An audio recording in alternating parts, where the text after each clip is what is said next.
Good afternoon, everyone. We are joined by head women's soccer coach Nikki Izzo Brown this afternoon. Um, Coach, if you want to just start us off with a quick opening statement, just previewing this weekend's season opening matches against Delaware and Radford, then we'll open it up for questions. Just excited to kick off our 224 season. Obviously, being at home is going to be nice. We are excited for Thursday's matchup. Just finally kind of seeing where we're at. Right. We will open it up to questions. Just a reminder to please use the raise hand feature when you're ready.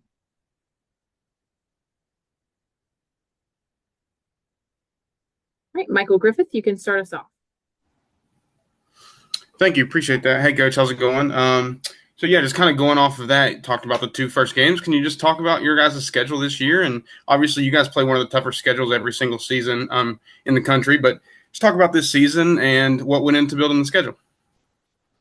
Well, it's always complicated when we are building the schedule, just because of the I guess transition of our conference and all conferences. So again, we want to go out and play the Penn States, Clemson's, obviously that have been successful as we always do. I think there's been a bit of uncertainty lately with scheduling because of the conference realignments. So we just tried to put together a schedule that would allow us to have a balance of home, away, and competitive to prepare us for conference play.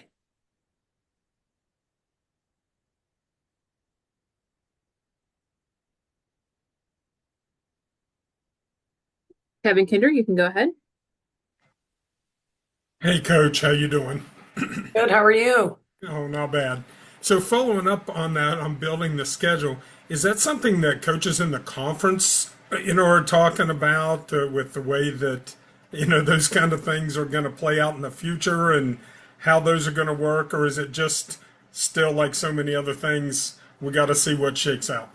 Yeah, I mean, again, I don't even have our 25 schedule right now. So it's everything is so ever changing, and we've had to be really patient. I know when you are doing schedule, you're scheduling 2 years out, sometimes more, and it's very complicated lately. And I think everybody is feeling it just because of the realignments and are we going to go home or away, and those types of things. So even when we do know, and I'm trying to think off the top of my head, we might have had somebody, we might have had to go last year somewhere. We have to go there again because of the shift with the Arizona States. So hopefully we'll get, in a better rhythm of expectation earlier. So we can build a schedule that we feel is going to be manageable non-conference and to prepare us for conference play. Greg Carey, you can go next. Yeah, Coach, you guys, results wise, fared better towards the end of last season. Have you done anything in preparation for this year to try to ensure that you get off to a better start? Um, I think that was another, tough balance of scheduling and just making sure that, we have a good balance, kicking off at Duke. That was a tough first game. So, maybe we're gonna maybe not put a Duke the first game to ease ourselves into some things. I think anytime you're transitioning, losing professional soccer players, we have to just be mindful of how quickly can we replace those players and rebuild. So this year we're a little bit more, we're trying to be a little bit more mindful of that. How quickly can you rebuild when you lose such impactful players, but also have a balance of a schedule that gets you to the NCAA tournament when you don't know which conference tournament's gonna or conference games are gonna be look like. So it's calculus, baby. Kevin Redfern, you're up next. Hey, Coach, personnel question. Can you tell us a little bit about the goalkeeper room? It looked like last year when Keizo was off the field, it was Mackenzie. But all three of them kind of have a very similar path to getting to Morgantown. So what's that looking like? Is there competition? Have you made any decisions? No, I mean every day it's a tryout. We feel that, we're in a pretty good place with all three, but we've been able to see some things in training, and we're hopeful that we have the all three could step up and take on that role. So we'll see. Next two training sessions will be in the net Thursday night. Michael Griffith, you're up next. Yeah, so Coach, still early, but what phase of the game do you guys think that you can take most advantage in, whether it be first, second, final, third, or does that change game by game for you guys? What is it more of? Yeah, it's really hard when we have to acclimate so quickly. We've been in camp maybe 10 days, and no other sport besides women's soccer. We get 10 days and we go. We don't get to train them over the summer. So that kind of gets a little complicated, your question, but again, we lost, three players from the back. But we feel like we will our building phase from the back forward, our first phase of the build. Annika's coming back. We believe we have some players to really fulfill that. But you have the likes of our midfield, which is a lot of our fifth year kids. So we feel really good about the midfield because of experience, and there's no replacing experience. So I would probably lean, if I had to answer that question right now, I would say probably the midfield's going to be where we feel the most confident in such a short time frame to coach and teach and move forward. So I don't know if that was exactly what you asked me, but I would probably say because of experience, that would probably be our most experienced line in our middle third. Yeah, that works perfectly. Can I follow up on that and just kind of say, on top of that, what kind of excites you most about your roster this year? It's just a really I would probably say we just have such a great balance of talent, but also hardworking young women that want to work their talent. They really don't want to fall short as we felt we did last year. So I know coming into camp and whatever day number we are in camp, these girls have really been working hard and intense, and just really want to make sure they're bringing max effort.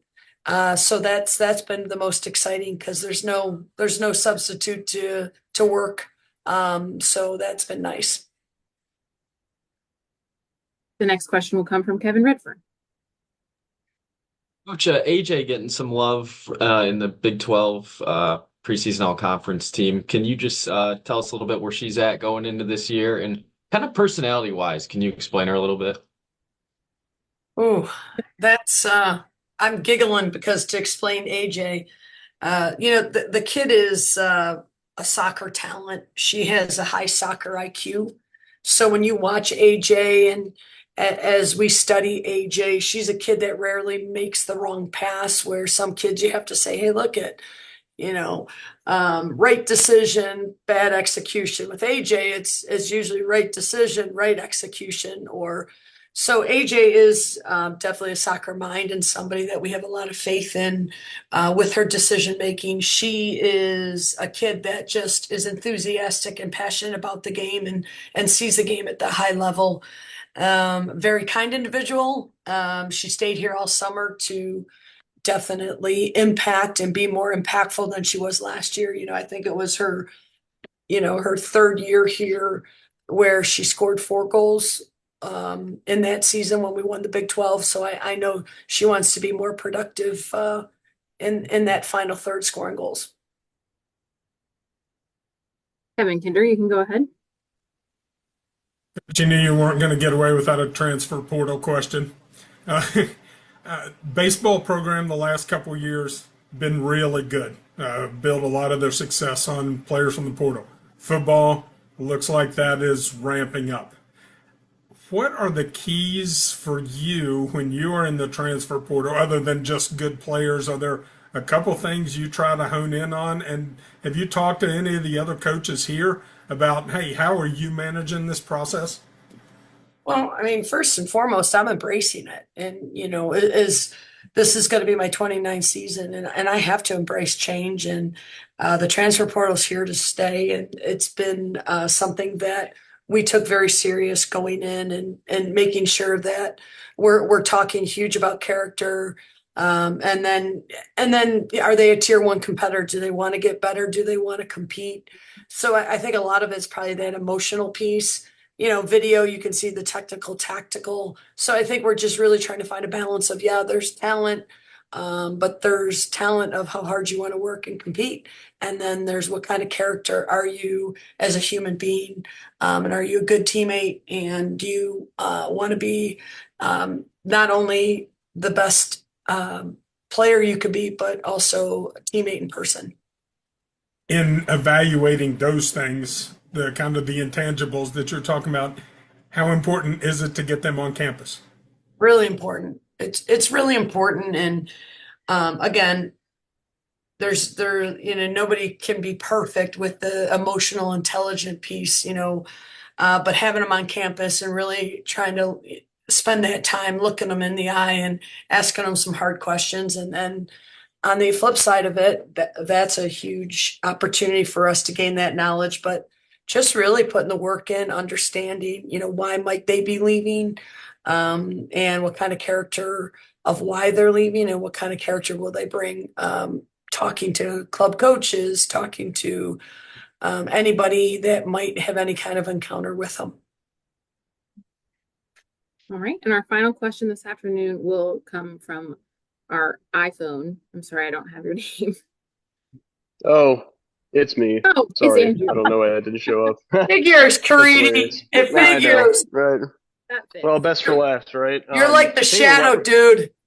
Yeah, I kind of just go under the radar. That's how I do things. When you talk about Taylor White and the season she had last year, she taken any big strides this year? I mean, confidence has to be at a high, I would imagine, and she's one of the more talented players in the league. So how is she coming along? Yeah, Taylor had a great summer. She went home for a little bit of it, played on a team there, and then came back early and started working with our people here. So most definitely the confidence that Taylor brought, being our leading goal scorer, and but also the maturity. Like, she is in our leadership group that we have, and has a really good understanding of who she is on the field and off the field, and then what the expectation is of this program. So Taylor has really grown and matured, and really excited to see what she brings this season. What team did she play on over in the summer? Caridi, you're gonna make me look bad on my No, first. that's okay. Hey, It was a team in Cincinnati, but I have no idea. No idea. No, it's all right. Ball is ball. I mean, is that normal for girls to go out and just kind of do that before? Like, I don't know if that's a optional thing or. Yeah, we'll recommend which players we think need that technical and tactical aspect. We'll recommend what players just need to be here and get fit. So yeah, it's a fine balance, because sometimes you don't want to put too many games under your belt, and what will that look like? So we really collaborate a lot with the athlete, and make sure it's a great fit. And obviously I collaborated really well because I know which club she played for. So yeah. No, I mean, that's a good answer. It makes sense. I mean, some players obviously need to develop more, and some just go get some games in. Thank you. Yep. All right. Any other questions for Coach? All right. Thank you, everyone, for joining us this afternoon. Yeah. Thanks for showing up.